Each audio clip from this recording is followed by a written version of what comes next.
Yeah, I'm trying to learn Norwegian and it's not going too well. And when I first arrived here, I was living in a farming area, and the people there didn't speak much English, and it made some things difficult. Things like communication.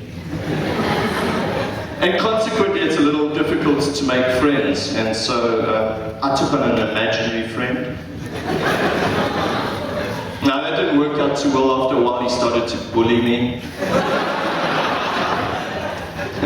And I got told, if I want to stay in Norway, I have to do 300 hours of Norwegian lessons.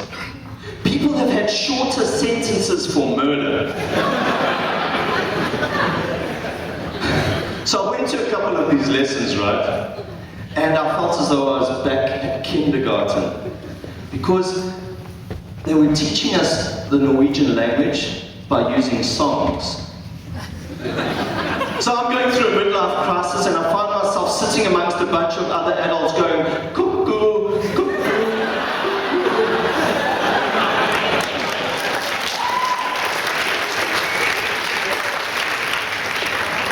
Yeah, so they're cuckoo, cuckoo. This guy from Burma is sitting next to me, says to me, "Why are they singing my name?"